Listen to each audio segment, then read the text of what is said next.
Okay, so I believe right now you're hearing the strong wind. Napakalakas po ng hangin, sobra.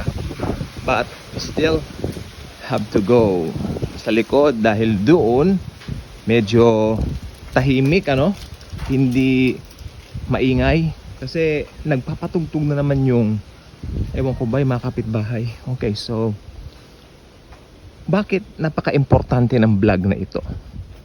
Kung hindi niyo pa po nakita sa YouTube, ang episode po natin ngayon ay napaka-importante dahil ito po ay connected doon sa trending ngayon na meron daw mga multo dito nga po sa lumubog na ship noong taong 1912. Ayan po ay mahigit 100 years ago na.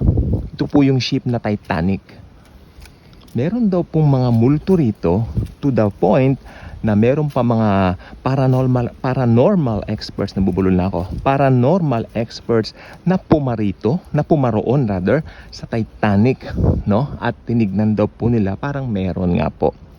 First and foremost, ano po ba ang kasaysayan ng Titanic? Let me give you some backgrounds kung ano po ito. Ang Titanic po ay isinilang at ipinanganak. Ibig sabihin, dito nabuo yung dito nabuo yung kaisipan nila na ito ay gawin noong taong 1907 sa dinner ng mga ilang mayayamang tao na nagpapatakbo ng mga liners, o tinatawag natin mga companies na nagpapatakbo ng malalaking barko nung kapanahunan yon.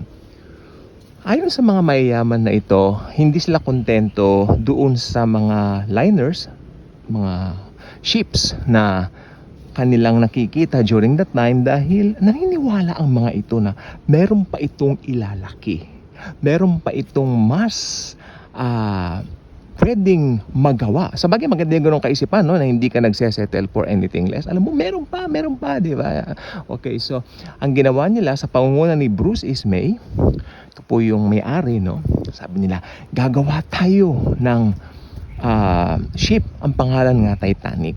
At ito po, nagawa ang Titanic after 4 long years. Okay, nagawa na po siya noong 1911 pero hindi pa nila ito pinatakbo not until April ng 1912. Maiden voyage means ito yung kanyang pinakaunang paglalayag sa pusod ng karagatan. And yet, noong April 12, 1914, ito po ay nabangga sa isang iceberg. Okay, napanood niyo po ba yung Titanic? Meron kaming DVD at maganda yung pelikula actually, at marami rin kaming DVD ng mga documentaries. Nakita raw nila na yung pinsala nung una ay talagang dito sa may bandang baba, yun yung nadali ng mga yelo, pero it took another 2.5 mahigit na hours bago ito nagsunk in o lumubog. So ang gusto ko pong isipin po ninyo, na-imagine po ba ninyo yung terror ng mga tao na nandoon? Grabe, ang sabi ng ilang mga witnesses na nakakita, sila po yung mga taong nakasakay na doon sa mga ibang mga boats na maliliit.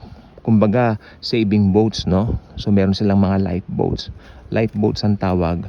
Sila po ay nailagay na, so safe na po sila. Nakita nila yung mga naiwan doon, mostly mga kalalakihan.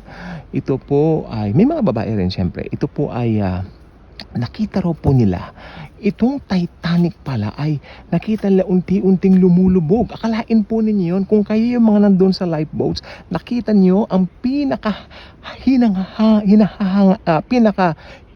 hinahangaan, yun, nabubulol na ako, excited lang, hinahanga ang ship during that time. Imaginein po ninyo na pagkalaki-laki niyan, para kang building na napakalaking nakikita yan.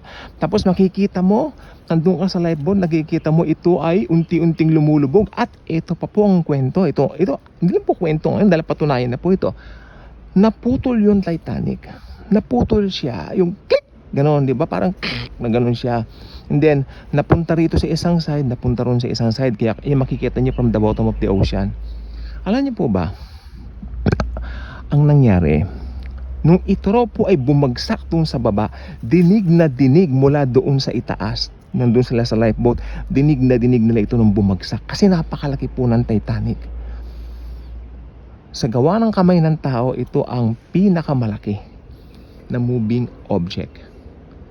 Kaya ma-imagine po ninyo yung terror nung mga nasa lifeboat at higit sa lahat yung terror nung mga, ito na po yung sasabihin natin, yung mga namatay sa Titanic. Na ngayon, sinasabi nila ito raw po mga ito ay nagmumulto. Alamin nga po natin ang tungkol sa mga multo.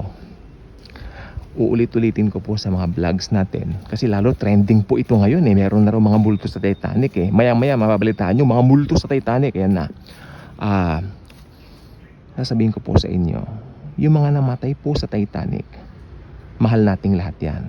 Maski hindi natin sila naabutan, hindi rin naabutan ng mga lolo't mga linuno ko yan, pero mahal nating lahat ng yan. Yung kinasapitan nila, wag na sanang kasapitan ng iba pang mga tao. Sobra at sakit nung paraan ng kanilang pagkamatay. No? Sobra at ang sakit ng kanilang pagkamatay. Ang nangyari, nung sila po ay namatay na, hanggang doon na lang po yun. Diba? Hanggang doon na lang po yung buhay nila. Dahil nga po sikat itong Titanic, hanggang ngayon napag-uusapan pa rin yung patungkol sa ship at syempre nandun na rin po yung patungkol sa kanila. Lamang ngayon, syempre marami pong nagbo-voyage, nagmamasyal sa Titanic, ano? Kaya iba natatakot na. Meron nga raw po mga mga multo. Ngayon, sila po ba yung mga multong yan? Nasa litrato. Sila po ba yan? No. Maaring may mga makita sila mga multo o mga ganun doon sa Titanic, pero hindi po yan yung kaluluwa ng mga taong namatay. Sapagkat biblically speaking, back to the Bible of course, yan ang ating pinakapuso. Biblically speaking, pag namatay na ang mga tao, whether heaven or hell, nakakatakot lang po yung kapag pumanaw ang isang tao na hindi napaghandaan ng lahat. Tandaan po ninyo, ang Titanic ay isang disaster. What happened to Titanic was a very, very sad disaster. Nabiglaan po siya.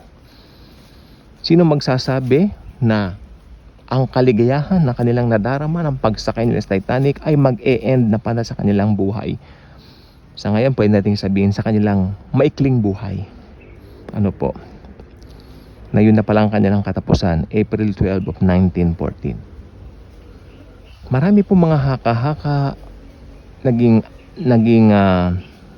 lugar ng katatakutan. Actually, early this year, kung makikita po ninyo, may mga namatay po ron, mga nagpunta, di ba? So, tingnan na lang po nyo sa YouTube yan. I think nagawan ko rin po ng vlog yan early this year. Pero sasabihin ko po sa inyo, ang mga ghost sa Titanic, kung may nakita man sila, pandilin lang na lang po ng Diablo ito. Hindi na po ito yung kaluluwa ng mga taong mahal natin na siyempre umanaw na doon sa Titanic. Wala na po sila. Ang kanilang kaluluwa pumunta na po sa kanilang mga final destinations. Whether hell, if they reject Jesus, or hopefully heaven, if they receive the Lord Jesus Christ. Wala pong in between ha. Pag namatay ang tao, langit at impyerno lang po. Again, pag namamatay ang mga unbelievers, sila po ay nasa temporary detention. Ang mga unbelievers po ito, ano po? Pag namamatay ang mga unbelievers, nandun sila sa temporary detention na kung tawagin po ay Hades. Okay. Wala pa sila doon sa Gehenna o doon sa Lake of Fire. Ito po ay matutupad, yung Lake of Fire, mangyayari po yan right after the White Throne Judgment. Ito po yung paghuhukom ng Panginoong Hesukristo doon sa mga unsaved, doon sa mga unbelievers, doon sa mga hindi naglagak ng tiwala kay Lord Jesus Christ. Actually, this morning po, ako po ay masaya. Kilala niyo po ba si Mika de la Cruz, kapatid ng veteranang Vaticanang aktres sa si Miss Angelica de la Cruz? Tumanggap po sa Panginoong Hesukristo si Mika dahil sa dami po ng kanyang pinagdaanan sa buhay. Alam po niyo minsan gagamitin ni Jesus yan para makilala mo siya. So I'm so happy this morning. Ang kanya pong testimony ay nandito po sa YouTube and I'm planning to mamaya, pagkatapos po nito, make a video regarding that. Okay? So, congratulations, Sister Micaela, kung nakikinig ka. Micaela ba, no? Mika, No, welcome to the family of the Lord Jesus Christ. Yan, so happy. Nabautismohan po siya ron sa video niyo sa DN, makikita po ninyo. So again, ang mga namatay po doon sa Titanic, hindi na po babalik dahil nandun na po sila sa kanilang mga final destinations. Yung mga multo nagpapakita dyan, mga evil spirits yon, ginagaya yung anyo ng mga taong yan. Halimbawa yung pinakakapitan nun, si Captain Smith, pag may nakita sila roon na, uy, si Captain Smith nakita ko, ay hindi na po si Captain Smith yon, yun po ay replika niya. No, hindi rin po, demonyo yon na ginagaya yung katawan ni Captain Smith, pati yung kanyang wangis, pati kanyang mukha, para linlangin ang mga tao. Huwag tayong padadaya diyan. Dahil si Satanas po, sabi ni Jesus, si Satanas is the father of all lies. At sabi ni Jesus kay Satanas, walang katotohanang nananatili sa kanya. Kaya kung hindi pa kayo subscriber sa channel na ito, I invite you to do so. Click the notification bell, share this video, share the wonderful love of the Savior, the Lord Jesus Christ alone. Thank you, and Jesus truly loves us all.